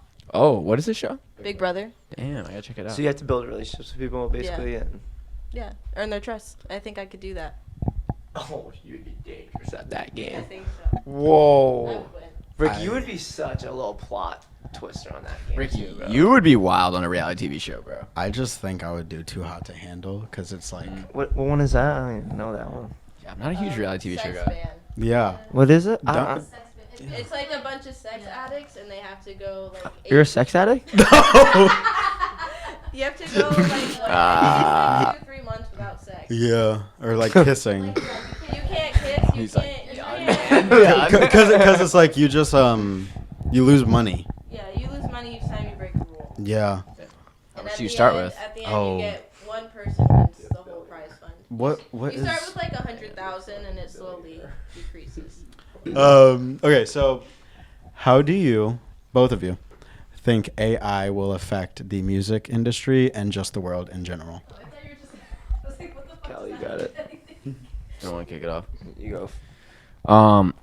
I personally don't think that is gonna take over music. I feel like as a fan of music, I don't care to listen to AI. I feel like the things that like are naturally attractive about AI are the things that are gonna really take over.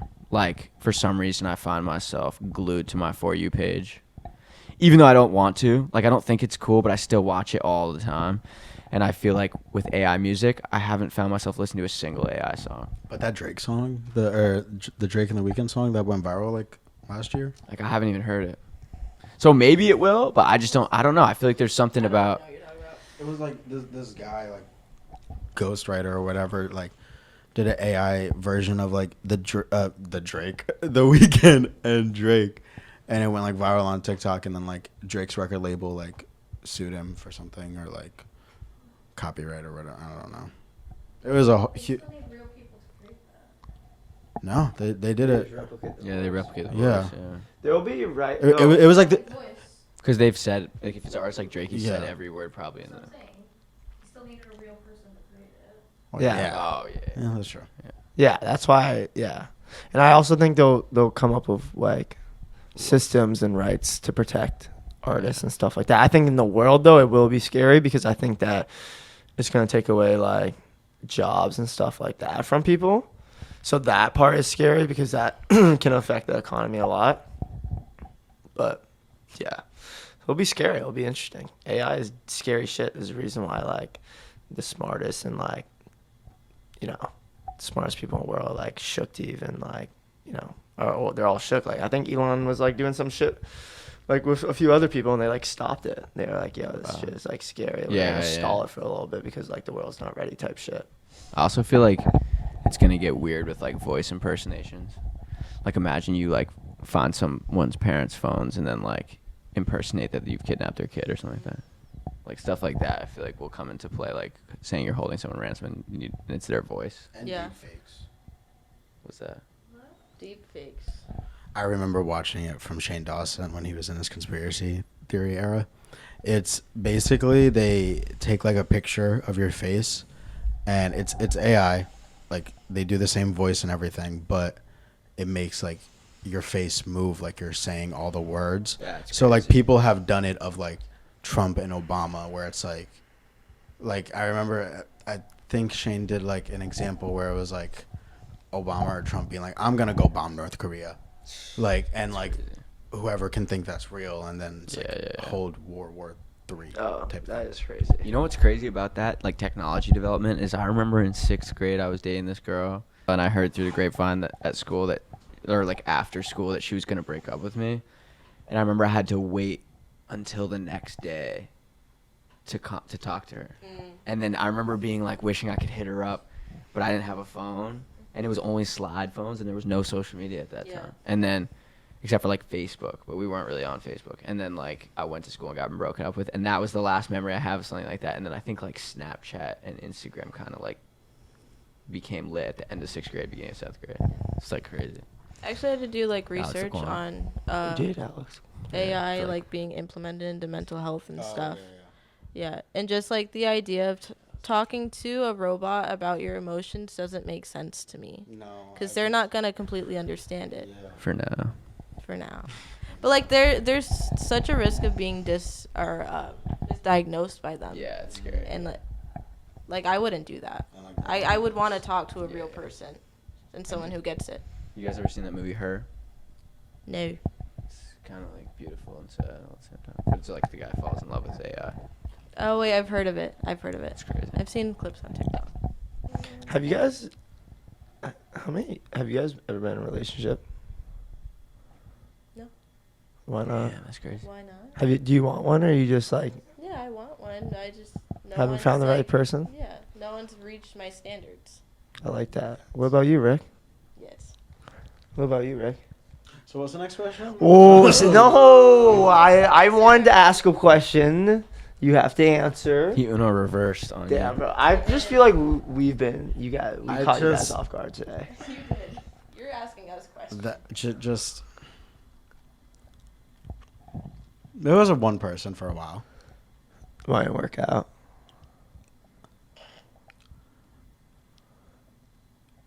Charlotte.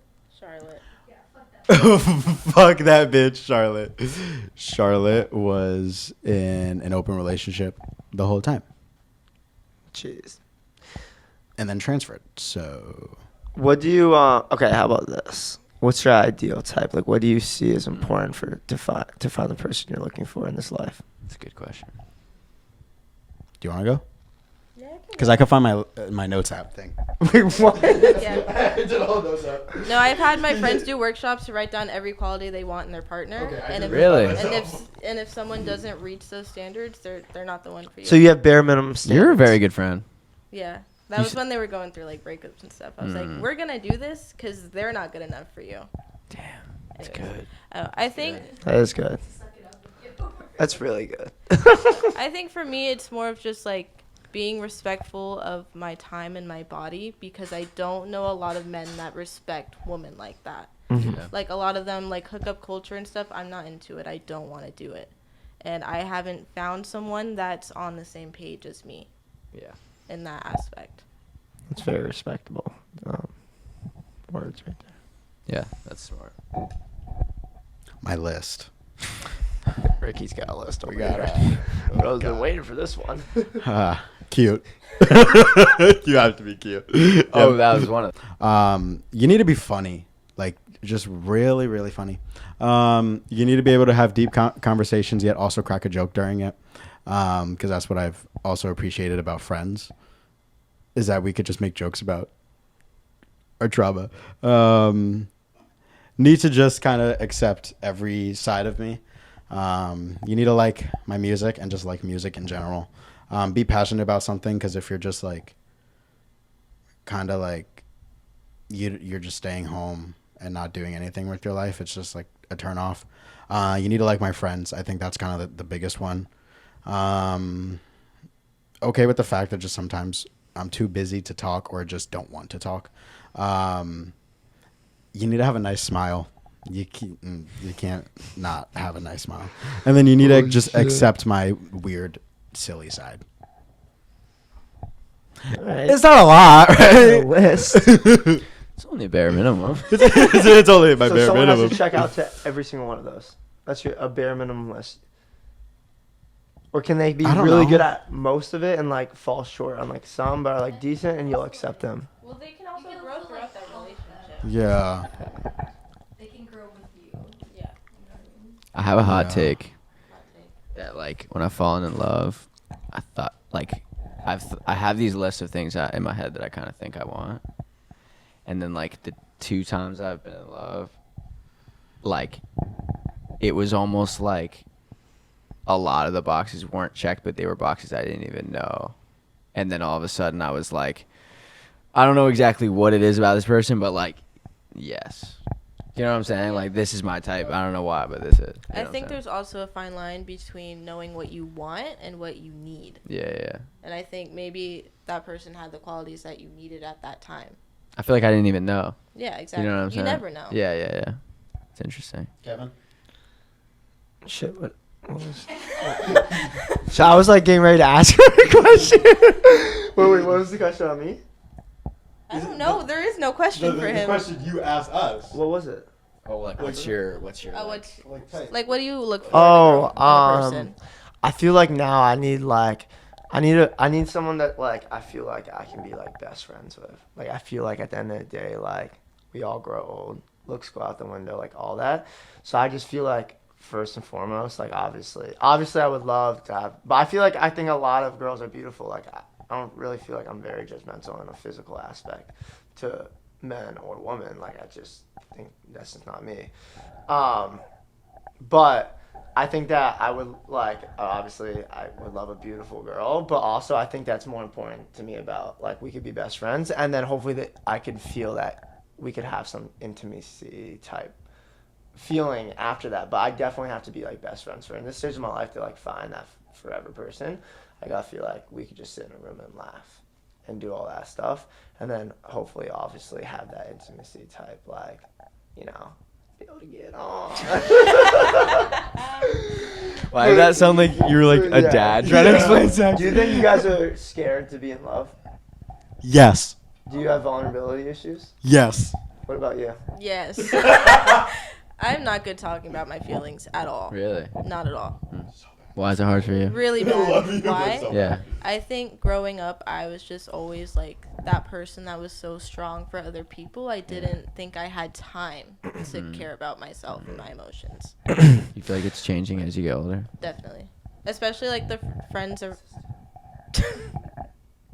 It turns sound up and down.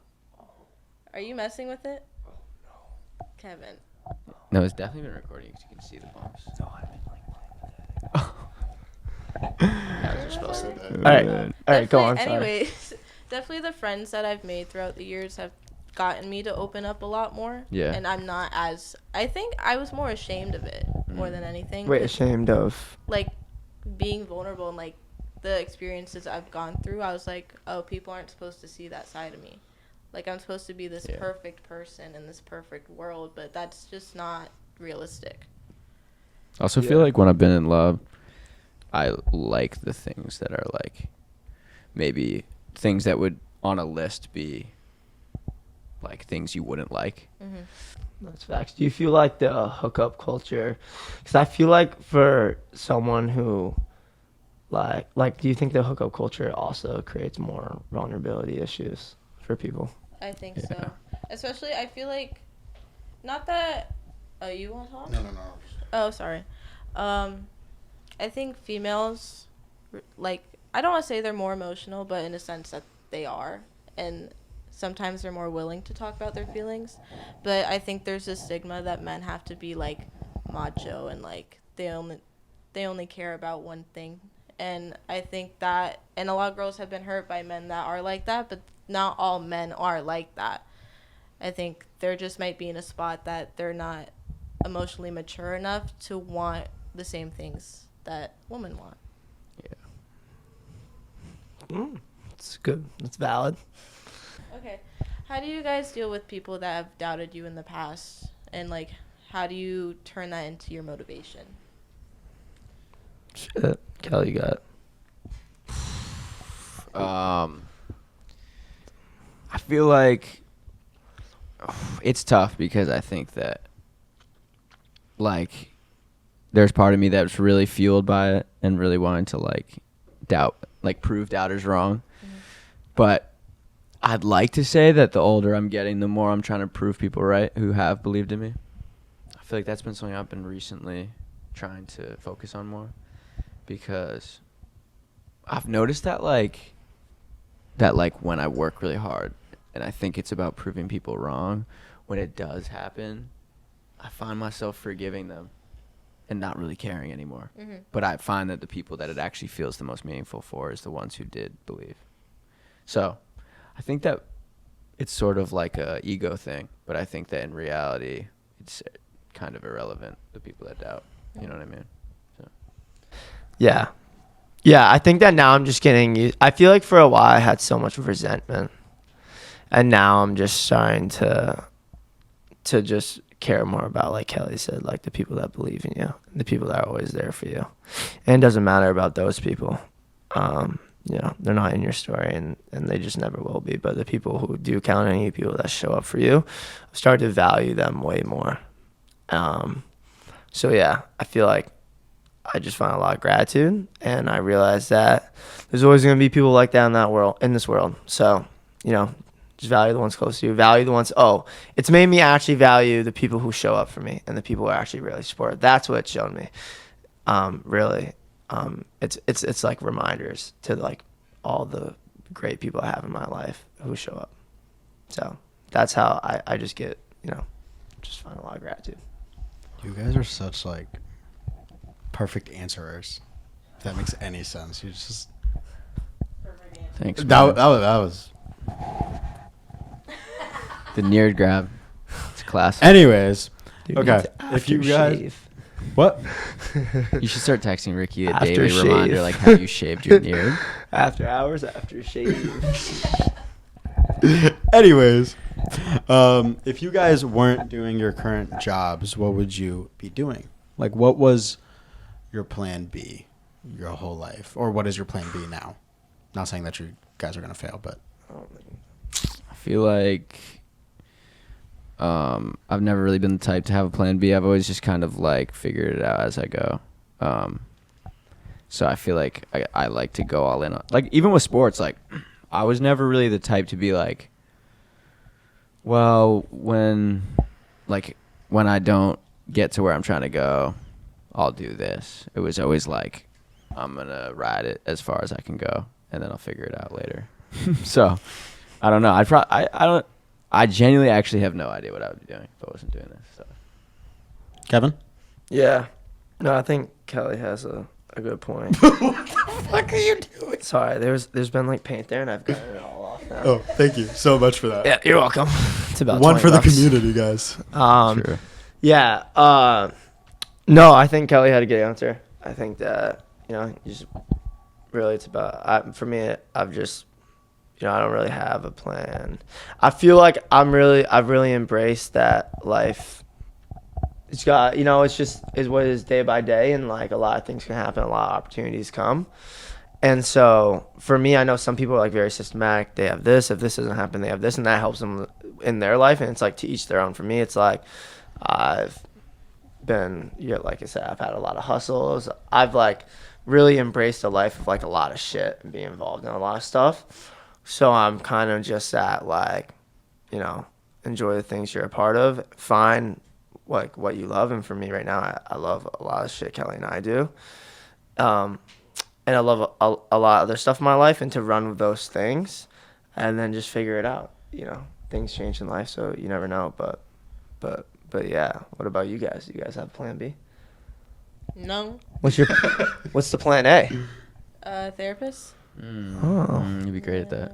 You really would be great You at would that. be I'm really in my good at master's that. right now, so we're working on it. I always forget that you're already graduated. Yeah. You're going to be a great therapist. That's Thank you. awesome.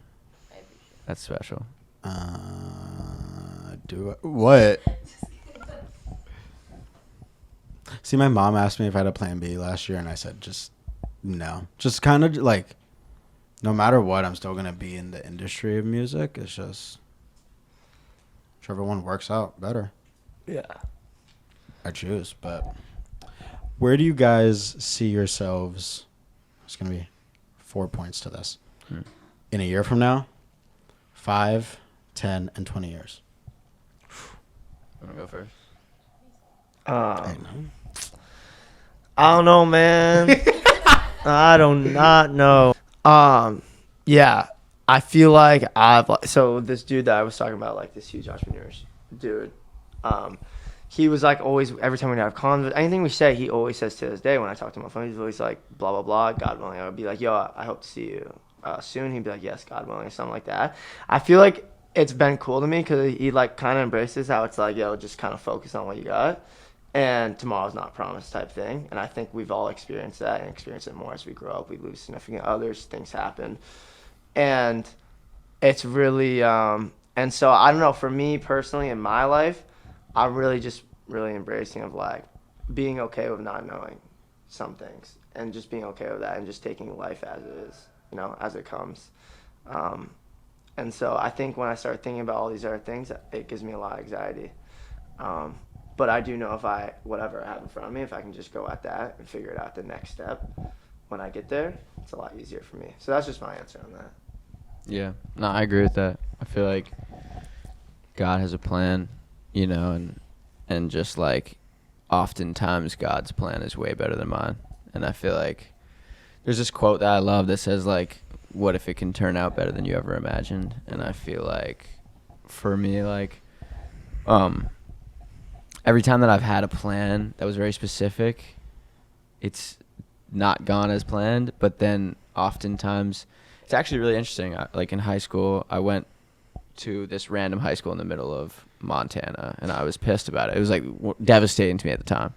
And it ended up being one of the greatest experiences of my life. Met some of my best friends, met awesome people, and it was life-changing. I loved it.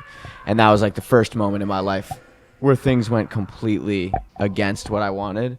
And then it turned out way better than my original best plan would have gone. And I feel like similarly coming to LIU, it was not a school that I was like hyped to go to. I was just like, it made sense. And then it's been like awesome. You know, it's been a great time. And I feel like so much of the stuff that we do has been sort of like God's just like opened certain doors and we just run with it. So yeah, I really have no idea. I would love to make a movie, and I would love to have us have like a creative office space where it's like we're working on projects, we're working with people that we love, doing awesome stuff. Like those things are definitely like pretty clear goals I would love to accomplish.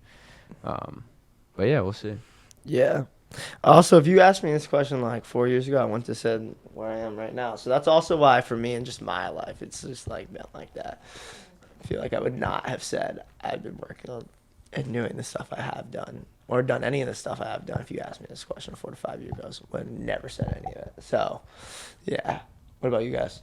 Well, I feel like that's like the cool thing about the perspective, how your perspective changes. Is like, I think if I viewed myself now, when I was younger, maybe I would be like disappointed that I was like didn't end up playing college sports that much and all these different things. But it's like me at 15. I'm so glad my brain is developed and I have a different view because I've been through different shit that's changed what I think is cool and what I think. Like if I still thought that like rocking Jordan 11s and like fucking all this shit was cool, like that would be tragic. So now it's like, you know, I'm glad that my perspective's changed and I think different stuff is cool now. Yeah. Well, I think for me, I know a year from now I'll still be here. So that's that.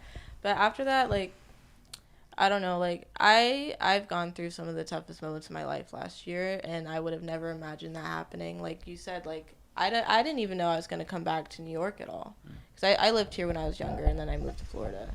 And then I got offered here, and I was like, oh, okay, like, that's cool. Like, my mom's side still lives here. That'll be fun. But I know I want to open my own practice eventually, and we'll see where we go from there. I have no idea. It could change tomorrow. I have no idea. Yeah. I think with me, in a year from now, I'll still sadly be here. Excuse me? You think I stay? Like I want to stay? Yeah, I'll be here. Stop. I want to stay for the people, love the not for the You school. love the Shark Tank. Stop the cap.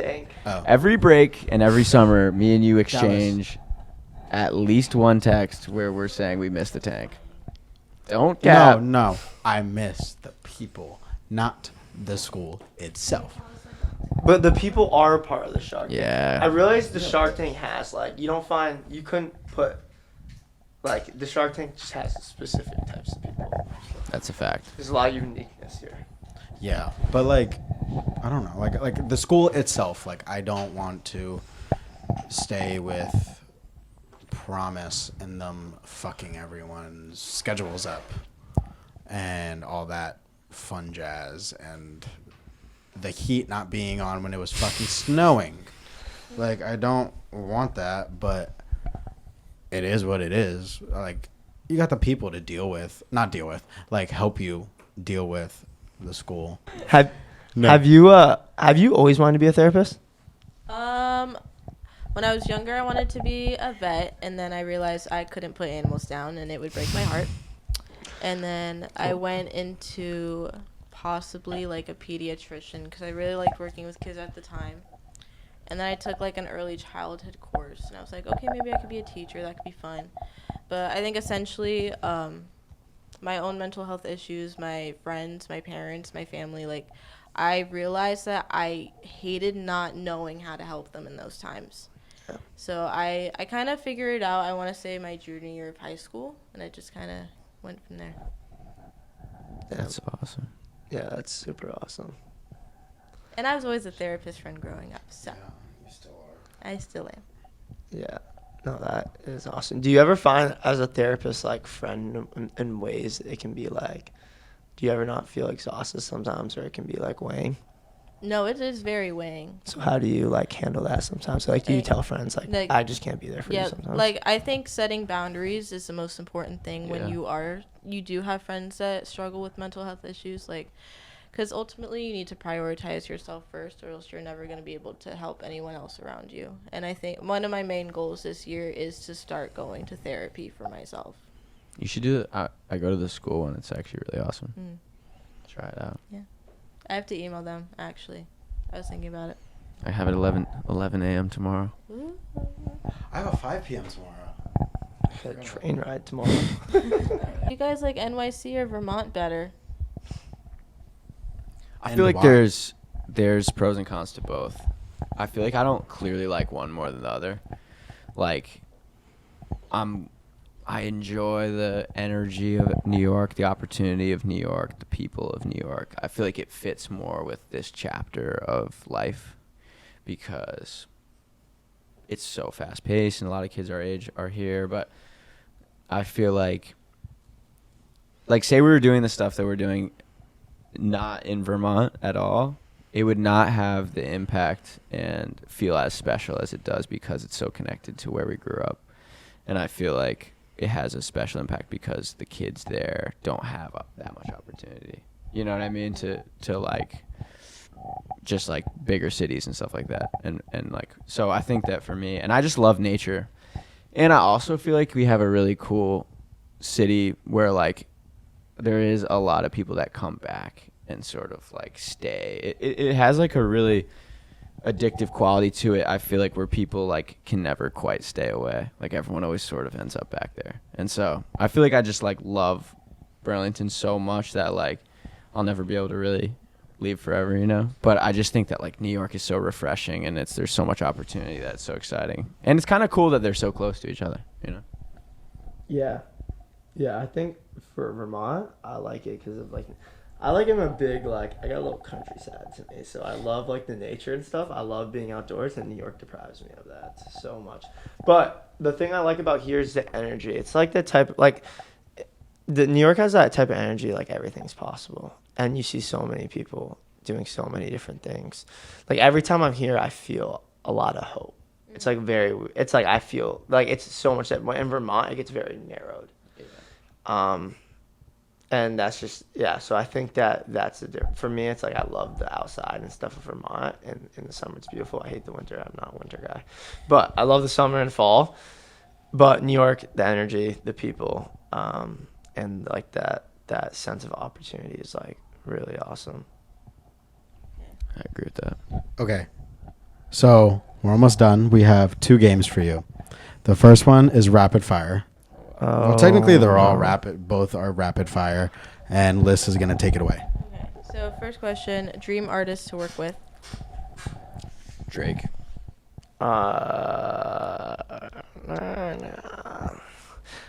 It's rapid fire. A Boogie, but we never worked with him personally. Kind of did. Okay, we're on a set, but Yeah. we need to under Love Kelly Productions. Okay. Mansion or normal sized house? But side note, we were Wow. we never got to say this publicly. We were so close to doing our own A Boogie video. Yeah. Ooh. Like we pitched a treatment and everything, and it got denied. Oh, it's okay. Next time. Yeah. Oh, mansion or reasonable sized house? Mansion. Reasonable size house. Call or text? Call. Clean or hire cleaner? Hire cleaner. Higher cleaner. Baseball or basketball? Basketball. Perfect date idea. Breaking into a swimming pool. Ice skating. That's a good one. Favorite song? Oh shit. Dude, these are tough rapid fire questions. Favorite song. Favorite song. You got? Can we go by a genre or something? Okay, just song stuck in your head. Wada by Cal Banks. Shit. Views. Okay. Favorite artist? Kanye West. A Boogie. Best TV show to binge watch? Friday Night Lights. What is it? The Dragons. Game of Thrones. The Dragons. Best way to start the day? Working out. Yeah. Or like no, not working out. Like playing like pickup basketball or something like that. Working out. I think it's nice to be doing something. Okay. 3 things you can't live without. Community. Art / music. And exercise. Community. Black coffee. So / caffeine. And nature. I need it. Okay. And if I'm taking a vacation to Burlington, what's the one spot I must go to that's not a tourist attraction? New World Tortilla. Seal Park. No, downtown. Downtown That's a was nice. tourist attraction. Oh, that's not a tourist. Yeah, it's not a tourist attraction. Oh, the Moran plant. No, I'm joking. North Ave Mobile. Echo. Okay, and last game. It was gonna be called Love Kelly or Hate Kevin, but then it sounded like we were Love endorsing Kelly or hate Kevin? hate, or we were endorsing hating Kevin. So we did Kelly love or Kevin hate.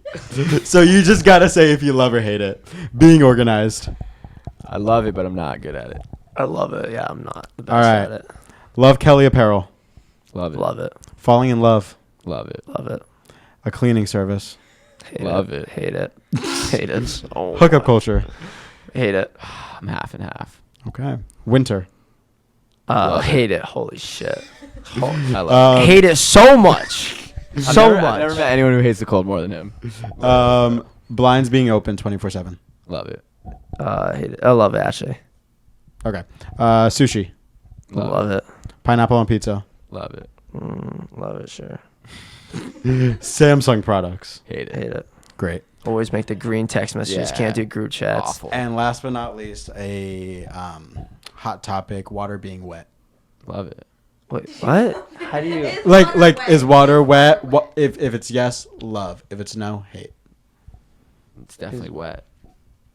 So that's a love for you. Is water wet? Quick. You know what? Love. Okay. All right. That is the Wait, end. can we do a few more? I'm having mad fun. We don't have any more. Can we ask- We can talk later. Dallas needs to go to bed. Okay. I don't want this game to end. Okay. That is it for the episode. Thank you for coming on. Kevin, where can they find you on social media? Or Instagram? Just do Instagram. K__Garrison Garrison.